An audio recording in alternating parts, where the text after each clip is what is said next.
to the organisers and to all of you for coming on the final day of what's been, let's face it, a long week. This is my second conference in succession, and if I fall asleep on stage, you'll know why. Baby birds are not very promising things. They can't feed themselves. They initially probably can't thermoregulate. And they're profoundly stupid. And the one thing that makes birds the wonderful things they are, their wings are largely undeveloped, which means they require substantial amounts of assistance in order to pass the transition to becoming an adult. That transition is performed in a whole variety of ways.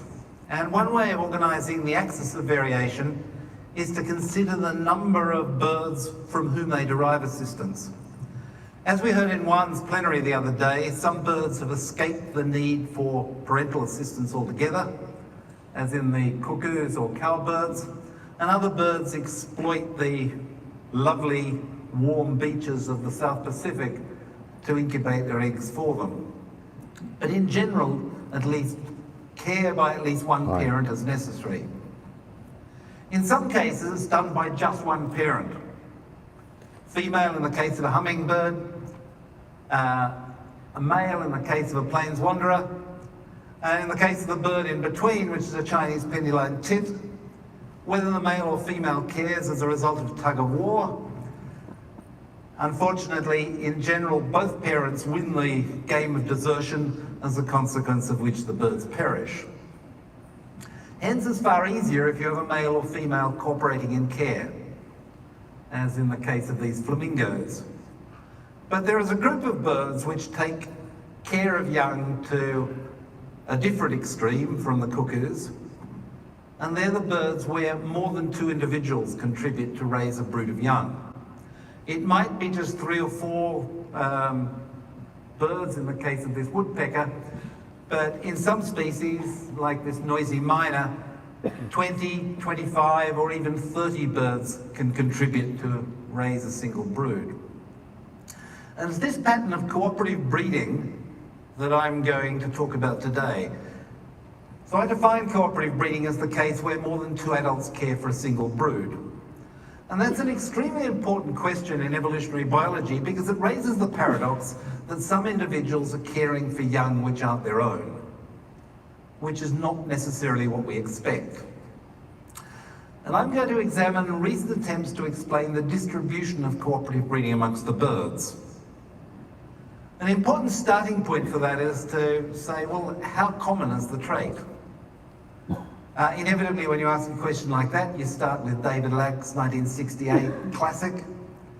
And he regarded cooperative breeding as he regarded anything other than biparental care to be at the margins of avian existence.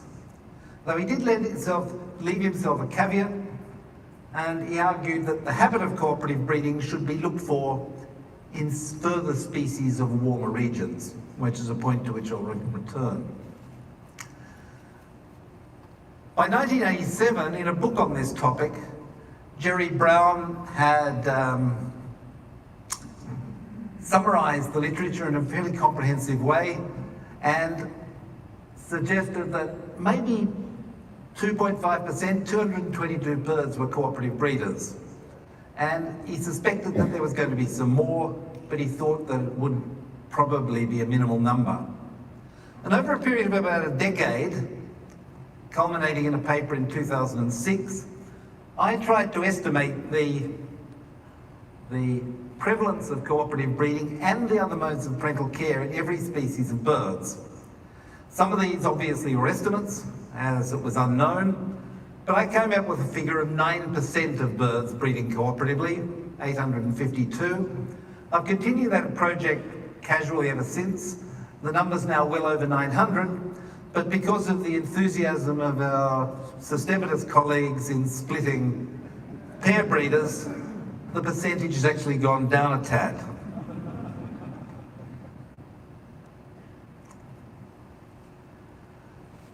So the realization created by this paper, which I published because I couldn't understand the distribution of the cooperative breeding birds, has prompted a series of people to Okay, thank you, Harold, for telling me, because I cannot see any buffering on my side. Thanks. Prevalent, it's very difficult to explain cooperative breeding just as a simple response to extreme ecological factors, has prompted a number of papers which have attempted to explain the distribution of cooperative breeding using new hypotheses, which is what I intended by publishing the synthesis.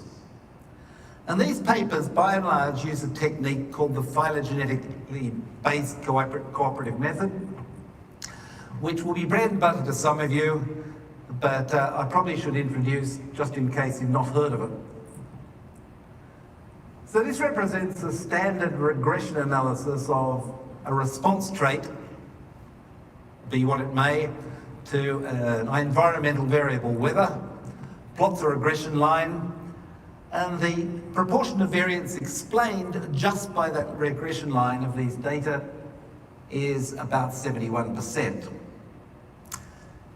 However, if you've done statistics, you'll realize that this regression line violates one of the fundamental, or a couple of the fundamental assumptions of regression. One of the points exerts disproportionate influence and leverage on the shape of the regression. So a lot of the variance is explained just by the requirement to run near that one point on the right. But you can imagine how much worse it would be if this were an analysis of several species. One of those species is a sparrowhawk, and the other species are a group of recently split sparrows. In this case, all you're identifying by the regression analysis is a comparison between sparrowhawks and sparrows, and everybody knows you can't fit a regression line between 2 points. Well, perhaps there's some disciplines where that's regarded as a desirable thing, but it's not really kosher in ecology. So to try and avoid these phylogenetic biases in regression analysis, there's been a explosive development of a suite of techniques which attempt to identify, using phylogenetic hypotheses, the number of times that single traits have evolved in response to common ecological pressures. It's basically a way of identifying the convergence of traits in relation to common pressures. And you can start to see what I mean by convergence by a look at these two species of local raptors. The merlin on the left, juvenile merlin on the left, is a bird eater, also eats insects but likes to munch other birds, as is the bird on the right, which is a northern goshawk. And they appear very fierce and designed for bird eating, but they're completely, or not completely, but not very closely related to each other at all. The merlin is a falcon, which is more closely related to a songbird than it is to the goshawk, which is an accipiter. So the fact that these birds are so similar means that this very, very strong physical similarity has probably evolved twice in response to the habit of bird eating. And although we can examine obvious things in these birds, such as the hook shape of their bill, which is advantageous for ripping flesh, there's all kinds of other similarities between these birds which provide hypotheses of common responses to ecological pressures. Streaking of the breast, the pattern of feathers underneath the eye, the yellow in the cere, the white eye stripe, and albeit in different tissues, the yellow around the eye. So if we can identify common evolution of traits over and over again, we can be confident of ecological causes and hence the adaptive benefit of those traits. And as I said, that's what these papers have done. They've been very, very high-profile papers published in journals which most of us would give an arm and a leg to get papers into. And as a consequence, they've been the papers that I both most enjoyed, but perhaps felt most reservations about in the past decade.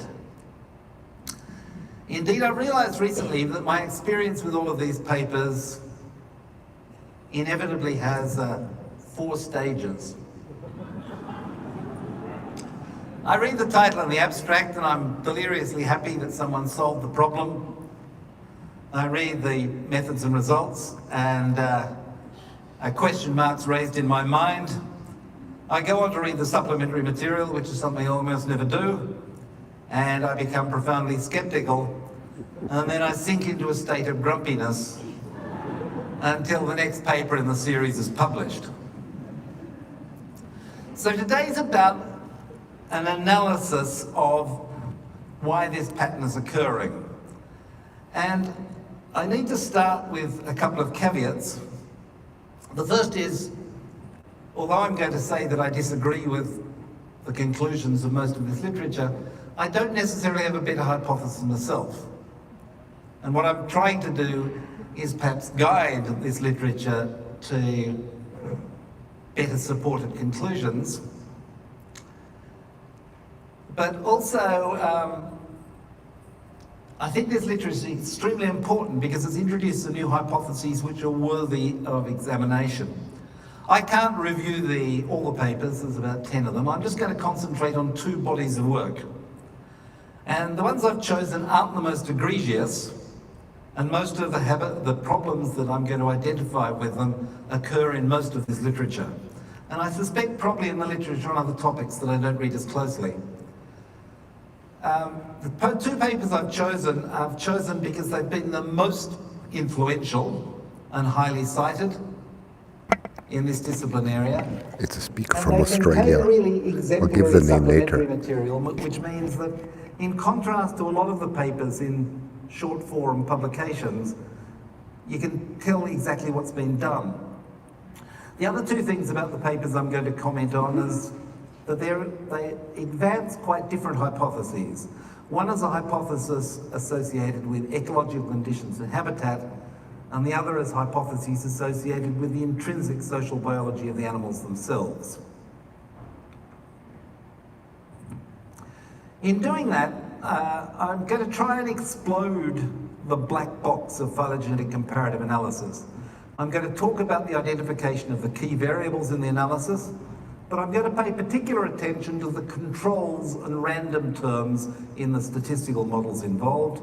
I'm going to talk about the selectivity of the data and what data can be excluded and included, and talk about the difficulties posed by multiple estimates of the same trait. Now, I think this cooperative breeding is entirely suitable for this type of analysis, and I myself think phylogenetically based comparative analysis is essential. I think cooperative breeding is especially suitable because, at least in my opinion, it's highly patterned amongst birds. The first pattern is associated with phylogeny itself. And that phylogenetic pattern is exemplified by this beautiful photograph by Kim Bradley of 2 of the birds in my local birding patch. The rainbow beta in this case is looking astonished at the temerity of the whiteface, which is lining a nest at the moment with parrot belly feathers.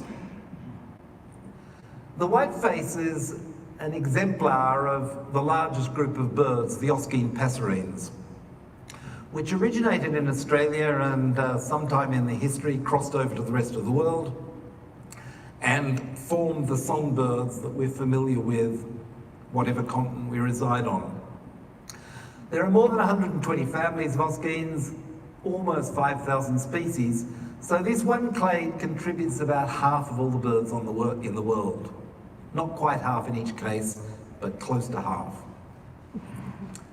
The beta, by contrast, is part of a clade called the Carasomorphs, which comprise 22 families worldwide, and although they're nowhere near as speciose as the Oscines, they're still a respectable 750 species. Carasomorphs in the local environment I've seen since I've been here include the belted kingfisher and quite a number of species of woodpeckers. But the temperate regions of the world are depauperate in the Carasomorphs because by and large they confine to a belt around the tropics, and provide in the tropics wonderful birds. So if you go south from here, you start to encounter things like toucans and toadies and jacamars and puffbirds. If we look at the distribution of cooperative breeding, there's a marked pattern. If you just look at the number of cooperative rebreeding species, about 15% of the oscines are cooperative, and more than 20% of the caracimorphs are cooperative. But in all the other groups of birds, cooperative breeding is a rare habit. Now, that's not a phylogenetically controlled comparison. If we attempt to portray these in a phylogenetic way, and we count the species-rich families in these groups, which I define as species with more than 20 species, and ask which of these families has some level of cooperative breeding in them, it's about half the oscines, it's about 3/4 of the passerines, and it's vanishingly rare in the rest of the birds. So there's a strong pattern. Phylogeny is clearly important. The second pattern is one of biogeography. So Andrew mentioned that I'm by history a mammalogist, and in the 1980s I was contemplating getting students to start working on birds, and I read a book called Social Evolution by Bob Trivers, who was one of the architects of the behavioural ecology revolution. And I was particularly impressed by one of Trivers' lines, is that bird species with helpers are almost always tropical, subtropical, or Australian. And as an Australian ornithologist, that made an impression on me.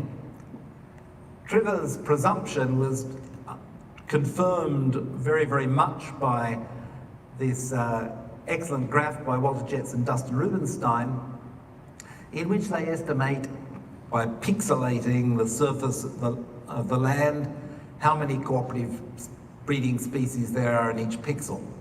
And you will see there is a belt of cooperation denoted by red and orange around the tropics.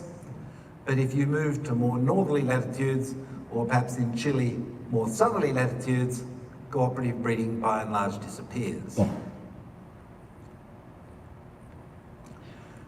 And if you're not attuned to cooperative breeding and you don't, it's really difficult to understand how very, very different these things are. As a thought exercise, consider starting in Lisbon and birding all the way to the Siberian coast. And if you did that over a couple of years and you saw all the birds in between, you would see less cooperatively breeding species than I would if I had a morning stroll from my university department to the botanic gardens in which I conduct research on fairy wrens.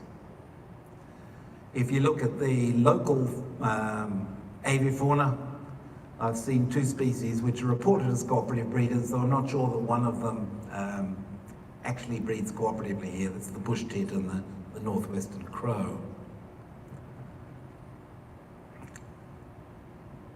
So there's a really big geographic pattern here. Ignoring Chile for a moment, one of the things we can say is that bird species with helpers are almost always not holarctic. They don't occur by and large in North America, Europe, or Northern Asia, or Northern Africa for that matter. So one of the important biogeographic patterns is latitude. And there have been several attempts to analyse the distribution of cooperative breeding with respect to latitude. I think the most significant of these is the late Jan Ekman's analysis of cooperative breeding in the crows and jays, in which he demonstrates that repeatedly, as crows and jays move north from the equator, they lose their cooperative habits. And that occurs several times within the same family. And there are other families where that's true as well, like the icterids. There is also the comparable pattern. We think that the tits and penduline tits emerge probably in the foothills of the Himalayas. Cooperative breeding is very rare in Asia and Europe, but as these families hit Africa, they acquired cooperative habits. There is a second aspect of latitudinal pattern, as there are large numbers of families which have very high levels of cooperation which never stray outside the tropics. So we can't actually do that latitudinal comparison. The hornbills, for example, are an excellent case.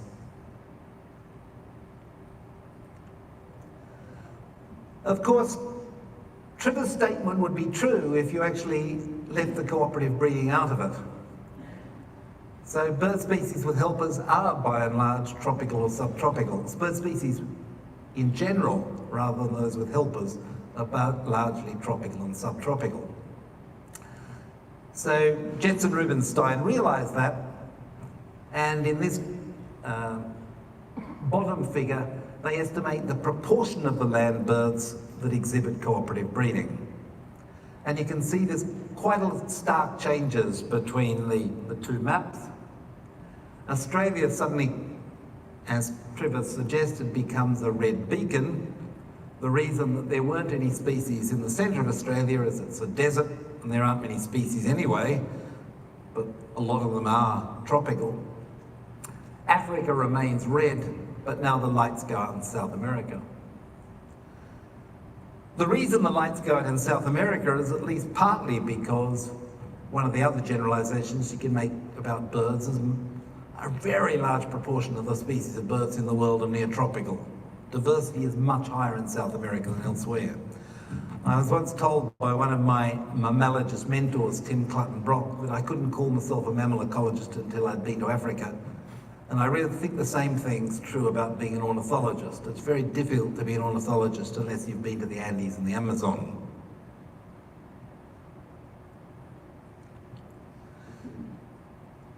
So how did Jetson Rubinstein explain these very clear patterns that they're documenting? Their explanations were based on some exemplary studies by Dustin Rubinstein, who spoke this morning, on the Afrotropical starlings, this breathtakingly beautiful group of birds. And he'd shown in the starlings that the species that bred cooperatively tended to occur in environments with large amounts of interannual variability in climate, but by contrast, the species with biparental care tended to occur in more stable habitats. And he proposed that environmental variability favoured cooperative breeding in two ways. The first is, if you've got additional mouths to feed your, or additional carers to feed your babies, the chance of you being able to breed successfully in adverse conditions is increased. And alternatively, in favourable conditions, if you can park one brood with the supernumeraries and concentrating on having another brood, the chance of extending breeding successfully is very great. So although there was a follow-up study of the hornbills that suggested that this pattern wouldn't be general, Jetson Rubinstein tried to examine the ability to generalize this hypothesis by examining all the birds. So in this case, the explanatory variable is the interannual variation in climate. There's a control for phylogeny. And here we introduce the idea of exclusions. For totally sensible reasons, they decided to exclude the seabirds. Why would you do that? The first reason is that there's as you might have heard in part of Pete Ryan's talk yesterday, there is an enormous difference between imagining variability in food resources for an albatross that can go off 4,000, 5,000, 10,000 kilometres for a snack versus a bird that's feeding in a particular area and deriving all its food resources from a limited territory. Just very difficult to compare. It's also, if your partner is going off 5,000, 10,000 kilometres for a snack, you want to have a pretty strong relationship with it to make sure it comes back, and hence there's probably social forces enforcing biparental care as well. There are some exclusions that I would not have made. There's some birds that I would have excluded if I'd been doing this analysis. One of the implicit assumptions in this study, which is common to all of the studies that have attempted this, is that cooperative breeding is an alternative state to everything else. So the transition is from some other mode of parental care to cooperative breeding. An implicit part of that assumption is that the transition between biparental care, uniparental care and cooperative care are all equally likely, instead of the alternative assumption that cooperative care and uniparental care probably derive from biparental care in the middle. So in order to test this assumption, I examined the families which have both cooperative and uniparental species, of which there are 25. In 22 of them, the phylogenies are quite clear. Cooperation is always evolved from biparental care. Uniparental care is always evolved from biparental care. There are two families which are ambiguous, one because the number of species is too few and too widely distributed to draw conclusions, one because it's the Hawaiian honeycreepers where most of the important taxa are extinct. But in the fairness to the possibility, there is one exception. This group of birds are cotingas. They're one of the subfamilies of cotingas, which Mervyn Prum called the Cephalopterini. And they have a sister group of cotingas called the cotingines, which are the gorgeous blue cotingas and other species. And the majority of the cotingines You're welcome. have female-only care. The majority of this group of species have female-only care. But there's one exception. And that's this bird, Querula, the purple ruffed fruit crow in the middle, or the middle on the left, which is appears to be habitually a cooperative breeder. Explaining its distinction from its relatives is very difficult. It has the same diet, has the same latitudinal range, it has the same life history, and they even forage in the same trees together. So I'm going to argue the exception proves the rule, and that we should, in these comparative analyses, really be conditioning the transitions on the likelihood that they're able to occur feasibly biologically, and that it might be best to eliminate the uniparental and brood parasitic species from the analyses. That's important in the case of South America, because if there's one thing that South America really demonstrates, it's an unusual prevalence of uniparental care. There are families like the manakins and the hummingbirds, which are species rich and which exhibit only female care. There's a species rich family, the tinamous, which exhibit only male-only care. And there are a whole series of families, some of which have multiple So did you know that there are really birds that have only male care? I had no idea. 72% of all the uniparental care birds, 500 species, occur in South America, and that hence dilutes the prospect that those species can evolve cooperation from a biparental state. There's another weird thing about South America which illustrates problems, and that's that South America is, to a disproportionate extent, the home to the other radiation of the passerines. Collectively, these are sometimes called the subhoscenes. They include the cotingas, they include the manakins. And they also include weird and wonderful birds that creep and run through the forest floor. Nearly all the birds that have ants at the start of their name are members of this group. And what this graph shows, again looking at species-rich families, is the proportion of cooperative breeding amongst those families, looking at the oscenes, where the neotropical families are represented in blue, and the families in the rest of the world are represented in yellow, and the suboscenes. You'll see that there's weird pattern that suboscenes, despite having equivalent diets, equivalent habitats, equivalent latitudinal ranges, by and large don't exhibit cooperation. And I have no explanation for that. So what this suggests is that a lot of this pattern, a lot of the longitudinal pattern, is dependent on faunal composition. That's illustrated in the rightmost graph. If we look at the proportion of cooperative species where both sexes care, we've eliminated the uniparental species. There's not that much difference in the 4 tropical regions of the world. It's certainly true that in Africa, there's a tendency for there to be more cooperative species amongst the caracimorphs, And in the Indo-Malayan tropics, there is a tendency for there to be less cooperative breeders in the Osgenes, but by and large, most of the pattern here is achieved by faunal composition. And that's exactly what Jets and Rubenstein showed in their data. They explained about 14% of the variation in cooperative breeding, but Yes, about that's right. 12% of that was associated with phylogeny.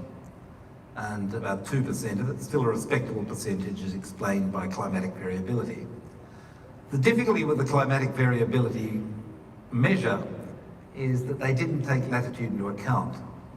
Latitude's been the plague of ecologists because everything varies with it, and hence identifying which climatic variable is varying with the climate is actually extremely difficult. The second paper that I want to focus on is really quite different. It was inspired by one of the best applications of the comparative method, which was the demonstration that advanced sociality or eusociality in insects was inevitably associated at its origin with lifetime monogamy. So what do I mean by eusociality? Eusociality is the system where reproductive roles are differentiated in societies. So there are some individuals that breed and some individuals that provide care, either by defense of the nest or by provisioning food to the babies of the reproductives, typically the queens. So these ants are laboring to carry food back to a nest. They'll never breed. The food will be consumed by fungus, which will then be fed to the baby ants of a queen.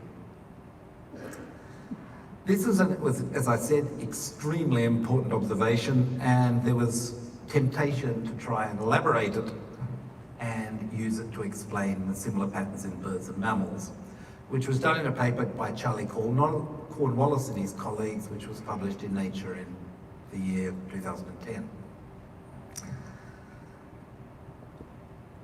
The basis of monogamy being on lifelong monogamous mating being an important component of cooperative breeding is associated with the idea that if that happens, and the helpers have been produced by some parents, provided the mother is mating the same way throughout her life, or mating once and then using sperm throughout her life, the helpers assisting their parents are going to be raising siblings. Whereas if the mother is unfaithful or has several mates, they're likely to be raising half-siblings. So according to The this mother view, being unfaithful, that's funny, in the bird world. Promiscuity is low. And we all know from birds that promiscuity varies dramatically. So in this case, the particular variables that are included as the response variable is the proportion of unfaithful matings. Phylogeny is controlled for. In this case, all the birds are included in the comparison, except a group that the authors argued should be excluded because they were polyandrous. And what this means is that the female was unfaithful, but she was mating within the social group rather than outside the social group, which is an exclusion with which I have Different some degrees of problems. unfaithfulness. They produced a variety of evidence to support their argument, and this represents one of their graphs. In this case, they show the proportion of extra-group young, their index of infidelity, and then the proportion of nests that were attended by helpers. They had a little bit of difficulty in calculating this because there were several values of help for some species, several values of the y-axis, and they chose the lowest value, I think because that might be argued to represent the transitional state. So you'll see that according to this graph, where there is great levels of infidelity, there's little help, but where there is low levels of infidelity, there's variation in help, but it can reach 100% of nests.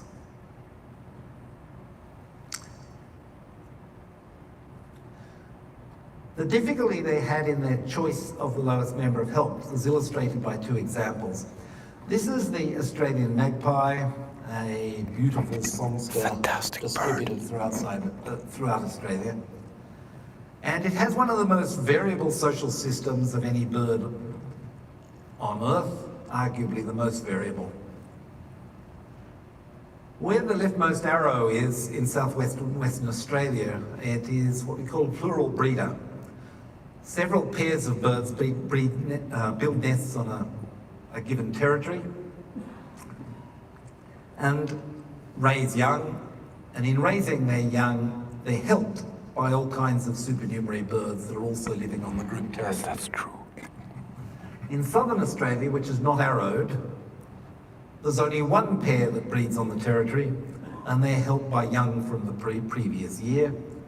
And where I live, which is illustrated by the rightmost arrow, there's no helpers at all, and supernumerary birds form bachelor gangs which go around making a general nuisance of themselves until they themselves gain a vacancy. So the difficulty for the authors in this case is they chose the infidelity rate where the leftmost arrow is, and the helping rate where the rightmost arrow is. An even greater difficulty comes from the study of the Seychelles warbler, which there's been several talks about in this conference. This is a bird that was plummeting towards extinction, confined in a very small population to one island in the Seychelles. Following changes to the pattern of land use on the island in which it occurred, it underwent an exponential increase, recovery from the brink.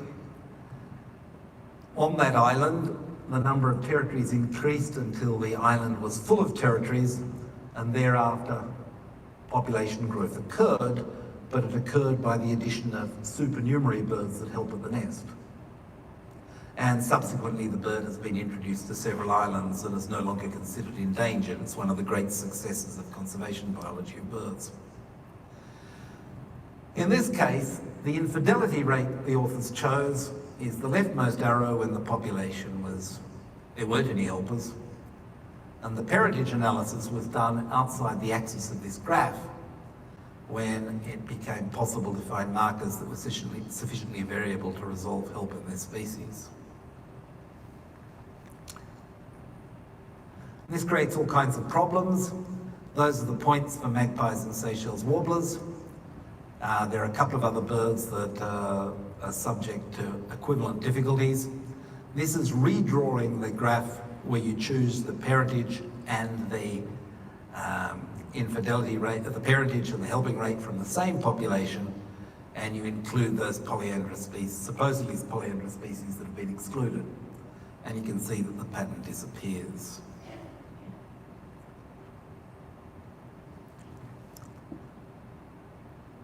This always set the idea that monogamy was associated with cooperative breeding always was a great difficulty to me, because I work on fairy wrens. Fairy wrens set all kinds of records in infidelity, and they're 100% cooperative. But if you look at the proportion of birds which exhibit extreme infidelity, 50% or greater, the majority of those species are cooperative. So there's fairy wrens, Seychelles warblers, magpies, Mexican jays in the bottom. And perhaps as a result of this, the same authors thought that something must be wrong, and hence they invented a two-part hypothesis. The first part of their hypothesis emphasized monogamy. The second part of the hypothesis was based on the observation that many of these birds which were unfaithful were very, very long-lived, at least by the standards in the Northern Hemisphere. Unfaithful is long-lived. Cooperation can be favoured when promiscuity is high, if lifespan's exceptionally long. And their argument here is if you're waiting in a queue to become a reproductive as a helper, it's less costly if you've got a long tenancy after you acquire the dominant position. By contrast, if you're only going to live for 2 years, it's not a particularly good deal to be helper for 2 of those years if you could establish independent reproduction. So in this case, they had to measure 2 variables to perform their models. One is the proportion of extra-group mating, the other is the survivorship of birds, or the lifespan of the birds. They controlled for phylogeny, and in this case, happily, because I've been banging on about this for a decade at this stage, they decided to include latitude as one of their covariates, in order to test the hypothesis that cooperative breeding can be favoured when lifespan's exceptionally long. So here we've got 2 variables that need to be analysed, and both of them are quite difficult to measure, or they require effort to measure. You require a study lasting a couple of years to measure longevity. You require genetic methods to measure infidelity. And these are the distribution of the data which were used in the study. I've actually knocked out some species from this. So longevity data have their own biases. There's a lot of longevity data for species that are actively being harvested, like birds that are good to eat, like ducks. I've excluded the female-only data because I don't think they're particularly pertinent. And I've also excluded birds that are living on oceanic islands where they've been introduced as a conservation measure. This is probably an Australian thing, but it excludes quite a lot of the New Zealand data, where every bird, it appears, has someone with a machine gun and a mousetrap accompanying them, because survivorship's difficult to identify in that case. And here you see what is one of the strong confounds of all of these analyses, is that the data are grotesquely biased. There is large numbers of cases where these parameters have been emerged above 40 degrees in the Northern Hemisphere. Over 100 species now where all of those things are known. If you look at the Southern Hemisphere, there is a comparable peak between 30 and 40 degrees. But remembering that bird species with helpers and bird species are almost always tropical and subtropical, we have almost no data from the vast majority of birds. It's probably even worse than that, because if you look at that Southern Hemisphere data, the brown smear on the left there is data collected by my lab or students from my lab who've gone on to found their own labs. And we all work on cooperative breeding. We often work on fairy wrens, and we all work in eucalyptus woodlands. So as a sample of the Southern Hemisphere, this is grossly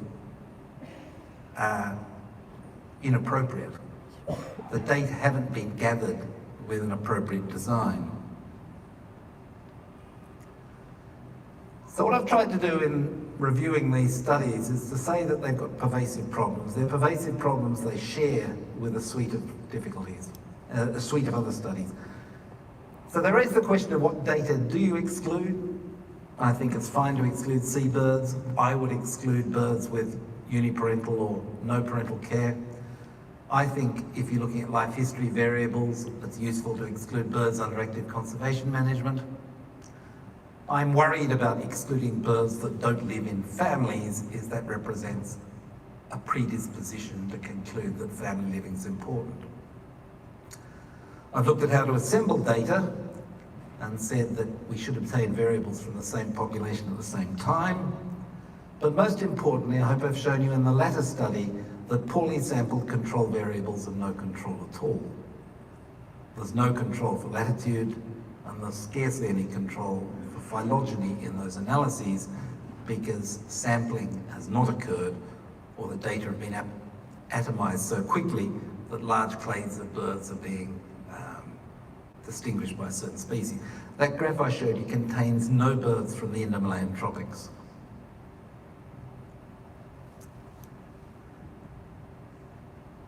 So I've identified problems, and I've given you reasons why these techniques shouldn't work, but they always appear to. Everything works. I think there's 2 reasons for that.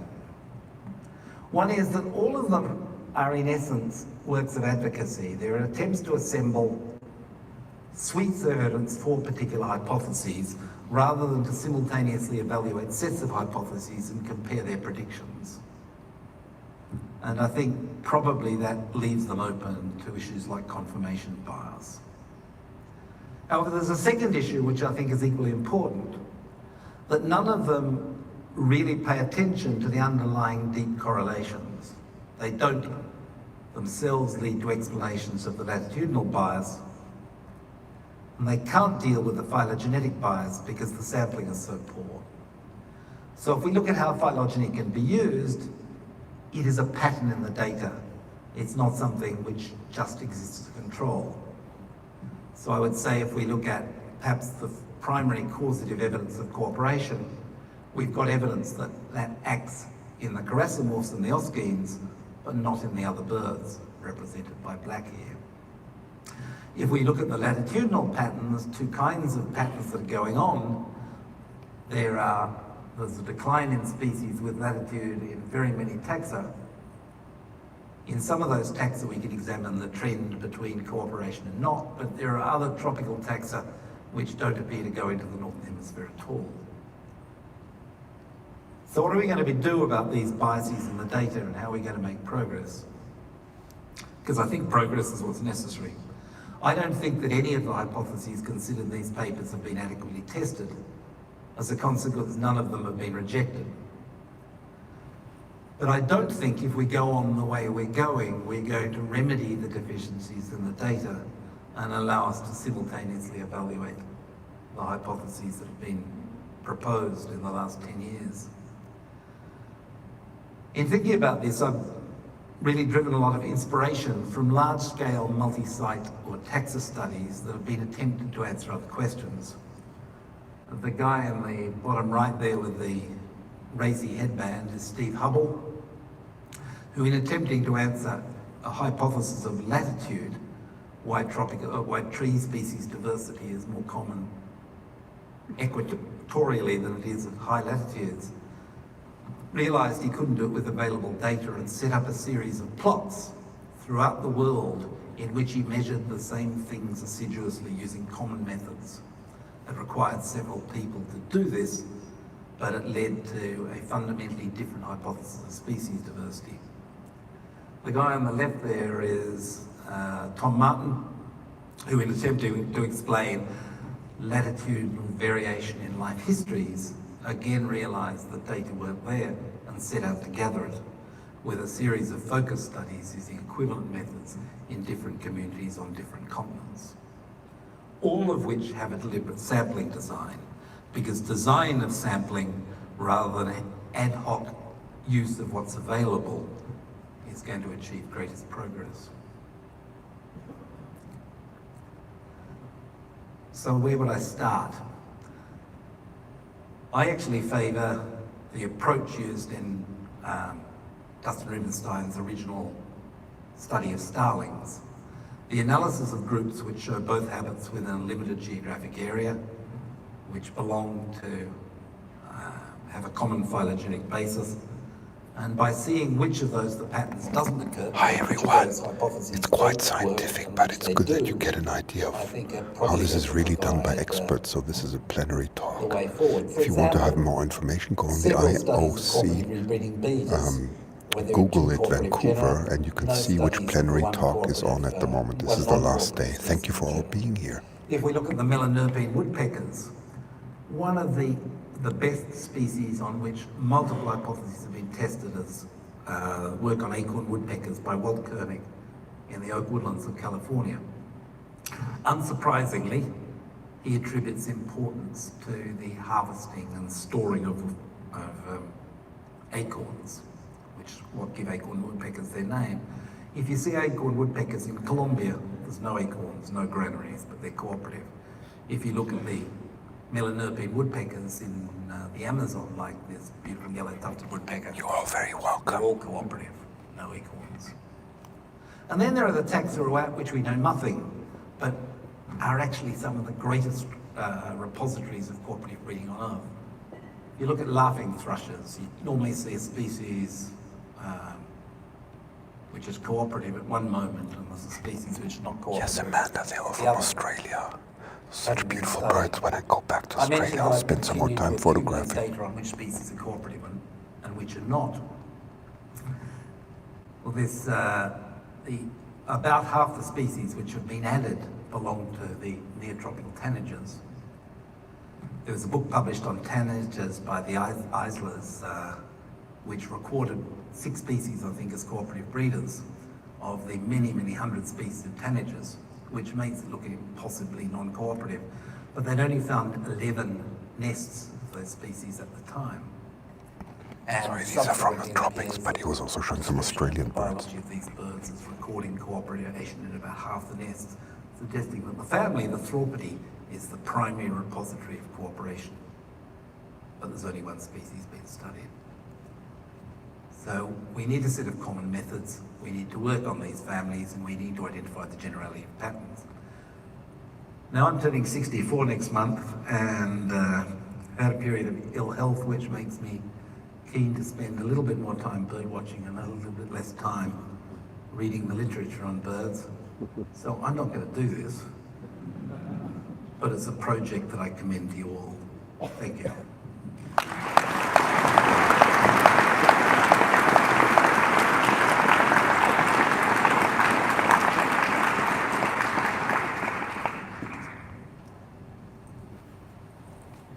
We do have time for questions, so let's start over there. Yeah, thank you for your talk. My question is, how much do you think what we're referring to as a single phenomenon of cooperative breeding might in fact be multiple phenomena, which is kind of, I guess, blurring this distinction? I think especially with your comments about extra pair population, that if birds are recruiting helpers that are related to them, that could be an entirely different mechanism via inclusive fitness than ones who are recruiting helpers who stand to gain paternity within the nest they're helping out. It's a very good question, and it's one I've agonized about a lot. In fact, I spent years thinking that we're just dealing with completely different systems. As I look at the phylogenies and the pattern of cooperation consolidates, I actually come to the conclusion that probably there aren't that many radically different paths to the initial operation of cooperation. But subsequently, once you've developed cooperation, conflict sets in and birds go off on different pathways comparatively quickly. So fairy wrens probably have a conventional pathway to cooperation, but they've evolved a system which is then very, very different from that of other birds. I don't think we know that, but we'll only know that if we comprehensively study separate families of birds, examine the origins of those birds, the origin of cooperation. Hi, thank you for the talk. I was wondering if the low level of cooperation in suboceans could have anything to do at all with the fact that a lot of these species are involved in mixed species flocks. Because maybe the challenges of having to negotiate intraspecific relationships makes it even harder to evolve complex intraspecific relationships. I think that's very good. So one of the interesting things about cooperative breeding is that it's scarcely been studied in mixed species flocks, which is an interesting point. And I think that's a real deficiency because the two groups that I mentioned at the start, the laughing thrushes and the tanagers, are themselves species which routinely occur in mixed species flocks. The reason that people don't study cooperative breeding in mixed species flocks is it's a bastard thing to do, to be honest, because you don't know where they're going to breed, you don't know when they're going to break off to breed. But I actually think that it's probably true that probably about half the birds that routinely breed cooperatively occur at some time of the year in mixed species feeding flocks. So I don't think that's certainly possibly not of the complexity of some of the ant follower flocks in the suboskines, but I don't think that's a routine difference. So quite a lot of the suboskines, for example, are tyrants, which tend to occur solitarily. Really enjoyed your talk, thank you. Roger Tippin, who studies red-breasted mergansers here in North America, and I were having a discussion while you were talking about the fact that ducks form these creches. Some do. And get to, That's Professor Bird. That's Professor Bird asking the question. It depends. In a sense, it is. When you start to look at post-fledging care, it becomes a difficult thing to define because often young aggregate in those circumstances. We have very little handle on what is happening in those cases. There's the classic case of the cooperative breeding waterfowl is the magpie goose, which again is Australian. And there are species that crash, the species that form post-breeding associations and actively crash, like ducks, and we've demonstrated this occurs in one group of passerines, the wood swallows. But it's even more difficult to discuss the prevalence of it because we have remarkably less data about the post-fledging phase than the phase before fledging. So do you include them in your percentage? You don't? No. Okay. But if you did, would it substantially jack up your number? A few, yeah, maybe 100 or so, maybe 50.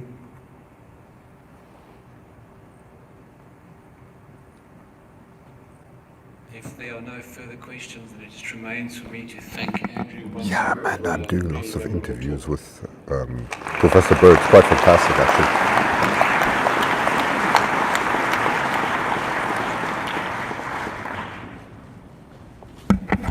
Thanks all for being here. You see, I'm sitting in the front row with the best view, so it was wonderful.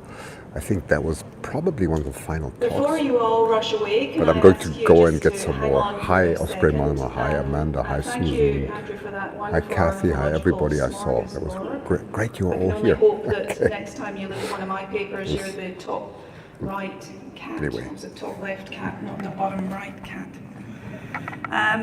Patty too high. As we hurtle towards the end of the meeting, we are going to be soliciting your advice. Okay, thanks for being. Have a wonderful Sunday, okay? I'm going to do some more interviews for you that I'll show.